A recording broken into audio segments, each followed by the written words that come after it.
Hi everyone, welcome to That's to Be, hosted by yours truly, Victoria Costa, a podcast focused on fashion people, and opportunities in the creative industry. So today I am with Sasha, a photographer and producer based in New York City. Well, thank you for being here. Tell us about yourself and what you do. So my name is Sasha and I'm a fashion photographer and producer.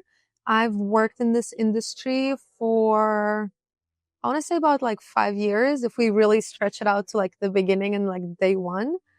And some of my clients have been Amazon, JCPenney, Recca Minkoff, QVC. Those are, I think, some of like the bigger ones. Mm-hmm. But I've also have worked with smaller brands, smaller teams, just more fun projects. And yeah, thank you for having me. Thank you for being part of this and meeting me here.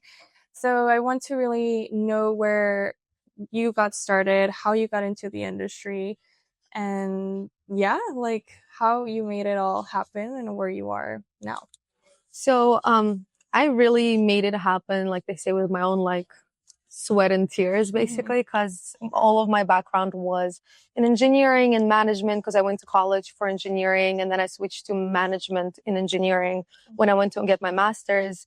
Because with, parents that grew up in the Soviet Union, they are only like serious things they consider is doctor, lawyer, engineer. Anything outside of that was like a no-no. Because for college, I actually got into FIT and I was so excited. And I was like, this is what I want to do. And it was like still within like fashion, like I think management or like fashion business. So it still was, it's not like I applied to be a designer. Yeah. Because I'm like, okay, they're gonna be okay with this. It's still business, but creative. Right? Like it's still in the industry I want to be in. My dad was just like, what is FIT? What is fashion? Like, what are you doing? What are you? Get that 100%. He was like, you're not going there. And like, I was lucky enough that they were paying for my undergrad. So I couldn't necessarily like, be like, no, I'm going there. Because he was just like, I'm not paying for this. Yes. And I had no way of paying. And like, I couldn't apply for student loans. I couldn't, like, all of that was not like possible for me. So it's like, okay, I kind of have to go with like what my parents are telling me. Yeah.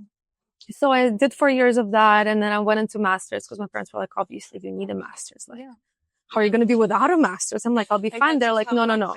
Yeah. But that by then they were like, we're not paying for it though. Okay. And I was like, okay. So I had to find a program that would also like pay my tuition and maybe some stipends. So I ended up finding one. And it was the most humbling experience because I had to like basically join a research project that had to do with like recycling and waste management. Oh, wow. Yeah. And they were like, yeah, you guys will have to do and like sort recycling to see how much of it is contaminated, how much of people like are not recycling properly, how much of it goes to the trash. So really getting into it, like hazmat suits and everything. Yeah. We went once and I was like, I'm going to be miserable for the next 2 years of my life. Cause like, what the hell is happening? Like, this is not like, I'm getting further and further away from what I want to do. And then luckily Corona started and we were all like, all the students were united and we're like, we're not sorting anything while Corona is happening. Yeah. Cause like, even though we weren't really scared, cause we're literally fully covered. Like there's not a part of our body that's exposed. We're like, this is an excuse for us to get out. Yeah. So like the professors couldn't fight with us because like obviously we have a very reasonable concern. Yeah, exactly. And they're like, okay, fine, we'll pause everything. But like the school was still happening, the stipend was still paid. And I was like, hold on, like this is my chance to make something happen for myself while I still have an income. But I also like can take risks because then I have a lot more time. Okay. But another hiccup was like people weren't working. Like the creative industry literally like shut down. It froze. Like photographers were doing FaceTime photo shoots. Yeah. They were, and I was just like, it's fun, but like, what do you do with that? Right? Like, what do I tell the person to move their phone up? Like, I was like, I'm not doing that. Yeah. But I just started connecting with people. Like anybody who I can find, I was like, oh, hi. Like, let's make something happen. Yeah. And I was just like, I was starting with photography, but I realized that like a lot of people that I wanted to work with didn't want to work with me because like I didn't have enough portfolio or like their work was so much better than mine. And they were just like, it's a waste of time for me, which is like absolutely fair. Like now I completely get it. Back then I was just like, oh, it's not. But like now looking back, I'm just like, I'm like, and I understand. I understand. I completely get it. They don't want to waste their time because like it takes so much time for like actual time. Now that you know that you have that experience. So how did you get into photography? Like what made you want to like grab a camera and like start shooting? It's something that I've done my whole life. Okay. Because like my dad was an architect. So photography was his hobby. So like every time he would upgrade his camera, his old camera would get passed down to me. So nice. That's fun. I love that. So like every time I would travel somewhere, I would bring my little camera and I would like just photograph. But like I never took it seriously. I just something I enjoyed. Yeah. And then in high school, I took photos of the whole yearbook. Oh wow. Like my yearbook like staff That's had Canon 5D Mark IV. Wow. And she's like, I trust you with it. And I was like, no way. I was like, no way you trust me with this, like my dream camera. Yeah. So like I took full like opportunity of this and I was like every event, every sports game, every trip, everything. I was just like, I'll go take pictures. I'll go and take pictures. Yeah. Like I am the one. Yeah. And your picture. Our yearbook won so many awards that year. Oh my god. Because like they're like the photos are great and I also did the layout because I ended up being the editor-in-chief. Okay. So like literally they included our yearbook and like their examples of like what you could do with our platform. Okay. And I was Very like, cool. nice, very nice. That's such a great fun fact. Like I love that. Like, oh, I took photos of my whole entire year. Like, what did you do? And also my school was really small, so like it wasn't that big of a task. Okay. Like my whole high school was like 100 people. Oh wow. So like it's not like it was like overwhelming task for like, oh my god, you did all of that by yourself. Like it wasn't But that still, serious. I mean, the fact that you are able to focus and like I think you can give yourself the time to actually take good photos since it's less people instead of like just No, but it was very fun. Like I remember like it was like probably the highlight of my high school career. Okay. Because like my high school sucked. It was a boarding high school with 100 kids total, and we all lived together. And a small town. Yeah. School, not even class. Oh my. 100 for all 4 grades total, 100 people. Wow. And it was like in a tiny town in Oregon. Okay. Like it was so tiny where when they opened the Subway sandwich like store, we were so excited. Yeah. It's like if they opened the Prada store for us. Like it was so fun. But when I came to college, I don't know, photography just was kind of like, I didn't have that camera anymore because it was obviously not mine. So like I was like, well, now I have to focus on school. Yeah. And I kind of really like shied away from it. Okay. And I think by senior year of college, I was like, you know what? There's a photography club on campus. Let me see what it's about. And it really like wasn't about much. Like it was just, I think it was a way for me to get back on that path that I needed to be there. Yeah. So like I bought myself a camera. In there. Yeah, like it was a step I had to take in order to get to where I am today. Yeah. Yeah. But so I had a camera. It was like a cropped sensor, like small camera. You know, it wasn't like much, but it was enough. Yeah. I was like, I can still do something with it. If you have a good eye, I don't think it matters as much. Yeah. Because you know what. Especially to start, like you don't need the best stuff to start. Like now I have a Canon 5D Mark IV, but now I want to upgrade to mirrorless. Yeah. But I'm like, but also I don't photograph as much. I do more like behind the scenes work. But I'm like, but I still want a better camera. So it's like, but to start, like that was more than enough. And I had a 15 millimeter, like $100 lens. Okay. Like one of those, like not like the quality was terrible on it. Yeah. You really have to be like, it was steady and perfect. And like I really thought it was my camera that like the kit lens was so much better than my 15 millimeter. Okay. And I was just like, you know what, it's okay. Like no one's gonna zoom in that much into my photos. Like it gets the job. It gets the job done. Like it's enough to build up my portfolio, to get some clients, to save up that money. Yeah. And get a better camera. And I just started like, I said yes to everything. Okay. I said yes to styling assistants. I said yes to any way I can meet more people and network and just like learn how things work. I would say yes to it. Like unpaid, drive around the city, dropping off clothes. Sure. Yes. Like, and that's how I ended up being on set for Mary Claire for a shoot. Okay. And like, I really didn't have to do much. Like the girl just needed me to steam. Very humbling. Because you're just standing there steaming with your opinions about how it should be shot, but all you can do is just steam. But I was like, you know what, it's okay. This is not forever. Yeah. I'm gonna like learn. I'm gonna watch the photographer work more. And the photographer asked me, she's like, oh, what are you like? What do you want to do? I'm like, oh, I actually like, I'm a photographer. Which will also like seem very wrong to say because she calls herself a photographer. Yeah. But then I also called myself a photographer, but like my level was like completely different. But I was like, no, but that's still what I do. Like, yeah. And I realized that like owning that space, because like they don't know what you've done, what you haven't done. No. So they're like, wait, you do that? Or like, oh, why are you assisting the stylist? I was like, oh, she asked for help. Like it's actually was like the way I got it was a stylist that I worked with before. Just like, hey, like this girl's really looking for an assistant. Do you want to help her? Okay. And I was like, you know what? Sure. So I was just like, oh yeah, my friend asked me if I'm available to help her friend. So I said yes. So I would always like, I was always very casual about it. I would never like make myself look less than what I was. That's because a I was great like, one. I want people to still respect me, even though I'm just standing there staring. Yeah, and we'll take you seriously apart to like, this is just part of what I'm doing right now, but you know, there's a whole like portfolio I'm behind doing it. this for a friend, not because I'm desperate and like trying to mhm. learn as much as possible. No, I'm just helping Yeah. a friend. And also it's very common in this industry. Oh, Now yeah. that like I Mhm. look around, like people will do the smallest of the jobs for their friends just because like, oh yeah, I'll go and sit with you. Yeah, exactly. And Like just being able to be in that spot with the people you want to be with, that already exposes you to being closer to whatever other person you want to meet.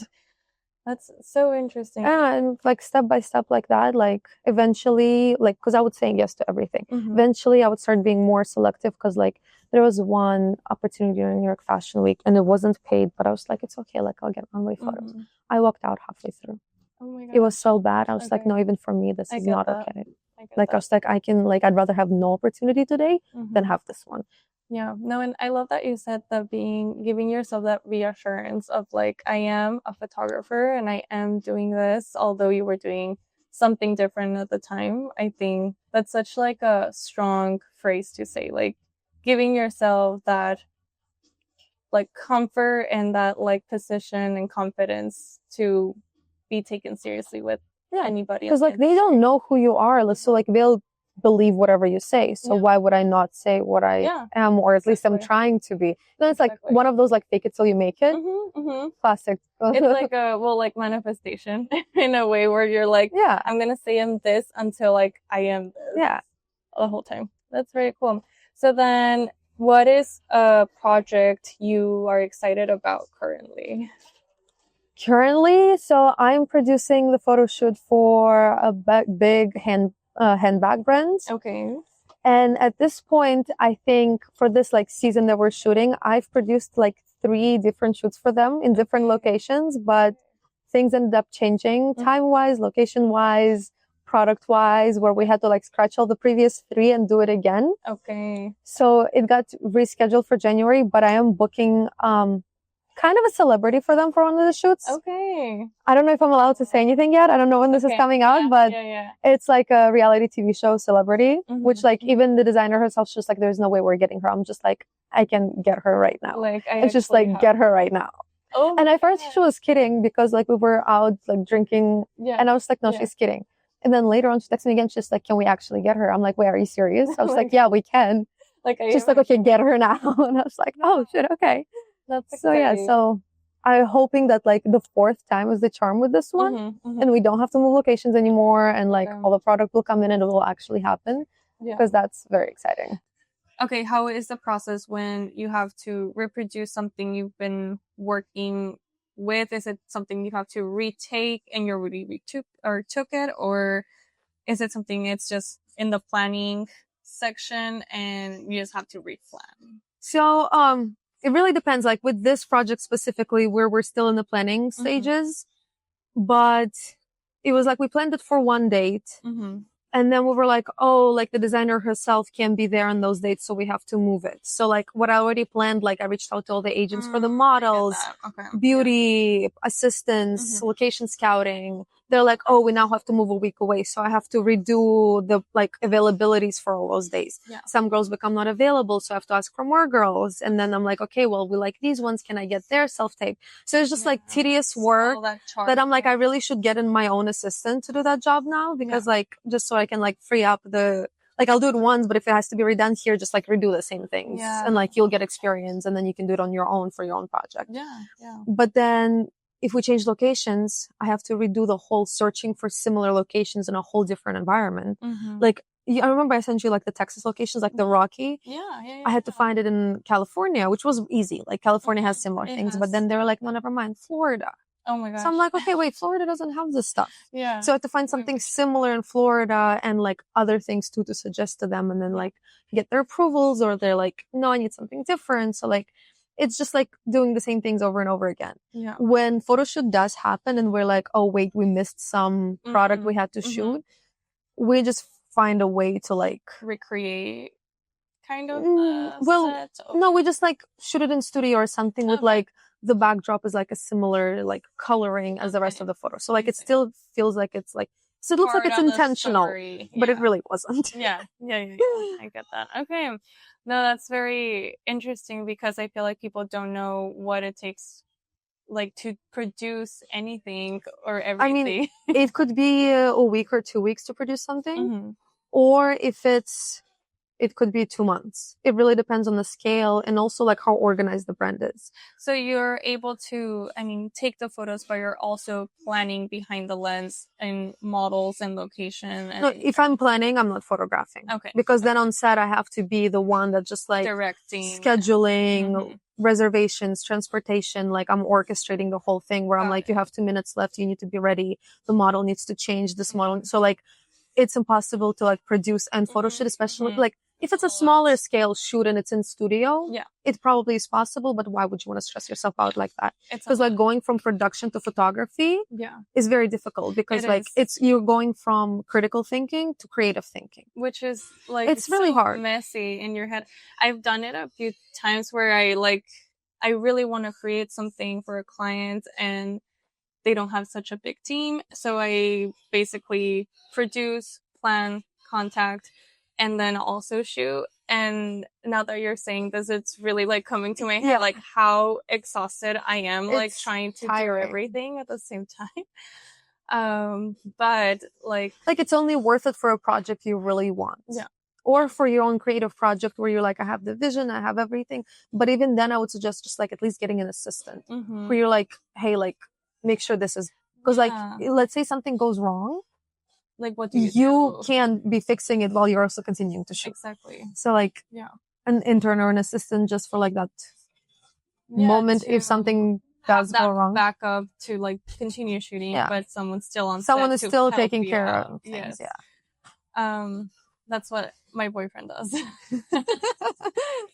So for the last part of the podcast, do you have any recommendations or advice you want to put out there for someone that wants to get into the industry, either in production or photography? Say yes to every opportunity. Okay. Like quite literally, even if it's in the complete like opposite, like you want to be a stylist and someone's asking you if you want to be, I don't know, photographer's assistant, do it. Because you can still like the amount of times I've assisted photographers and we didn't have a good stylist on set and I had to, for example, like fix the clothes. Yeah. So like as a photographer's assistant, you can still do that. Yeah. Like you can still be like, wait, let me fix it for you.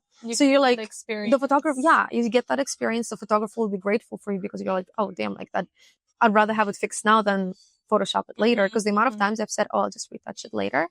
And literally hated myself at 3 a.m. Yeah. Retouching that. Retouching just for like something that could have been moved in 1 minute. Seriously. And then Photoshop quits and you're like, I'm never doing this again. I'm quitting. But seriously, like say yes to every single opportunity. And when do you think is like the time when you stop saying yes to everything and get to choose what you actually want to do? When you say yes to an opportunity and you're like, what the fuck am I doing here? Because that's what, like that show was, from the second it started, I was like, what the fuck am I doing here? But the way they had us positioned, I literally have to walk through the runway to leave. So I'm like, well, I can't be that rude. Like that's low. Like I'm not that good at everything to like be that rude. So I just waited for them to have like a break. And I was like, I need to go. And I just like walked out. I didn't say bye. I just walked out because I was like, I don't want to make a scene. I just became really small. I grabbed my stuff and I was like, made it out of the door. Never spoke to anybody there again. That's such a intense feeling. I feel like when you make that realization of like, why? Oh, no, I was mad. Like I was just like, I wasted so much time here. Yeah. Because like the commute there, and I was like, now I have to go back, and it was in the winter too. So I'm like, it was so cold and dark and late. But like ever since that opportunity, I was very selective. I was like, I definitely said no to some things I should have said yes. But I was like, I'd rather do that than spread myself thin across a lot of things. Yeah. There's only so much time you have and it's not going to be worth that experience. And like also with unpaid, even if it's pays 200, I'll do it. Unpaid, it has to be something really good. Like it has to be like, I don't know, huge people from the industry in the room or it has to be something like that I can really brag about. Yeah. Or that I can use for content, that I can use as a selling point for the future. But something mediocre with people I don't know for free. Yeah, it's like, what is it I just like I'd rather stay at home and watch TV, to be honest, just because like I'd rather rest and relax than risk it. Yeah, put your body through like more exhaustion after the fact that you've already been doing so much. Yeah, it's a tough industry. It is tough, and like at this point, I'm like, if I can get a break, I'll take a break. Oh yeah, 100%. It's like if I can sleep a solid 8 hours. Oh no, those are some good days. Yeah. I think everything, like you said, was like so insightful, and I learned so many things about you I had like no idea about, but this is why I wanted I don't advertise all these things, but it's the thing. I feel but like they're a part of the story. Exactly. And I feel like that's why I started this podcast too, because I want to know more about the people that inspire me, but also like others to know what it takes and be inspired and how to do it and find those opportunities. So how can people find you, or how can people like reach out to you if they want to be like your assistants or something like that? What would be the best way? They can reach out to me on Instagram, but my email is probably better because Instagram DMs are not the biggest friends. They really are not. They get messages disappear. They literally do, and then they appear later and you're like, oh nice, I could have used this 2 weeks ago. Yeah. So I'll link your email to this if you're okay with and that. My Instagram, because like so that they can see, because at the end of the day, like I feel like now at this point of my career, I kind of like establish of like what type of brands I work with and like what styles I work with. So they can also see like, is this what I want to be part of? And also if they're a good match for you too, because I feel like that's important. No, that is so important. Like when the vibes are off on set, nothing works. Yeah, it really doesn't. Like I've had a couple of assistants where I'm just like, should I just let her go like half day early? Yeah, like and pay her for the full day, but like not have her on set. Yeah, because it's just like it's just making everything more difficult. That's tough. Not helpful at all. But I was like, no, I'm just gonna push it through. Extra pair of hands, we're fine.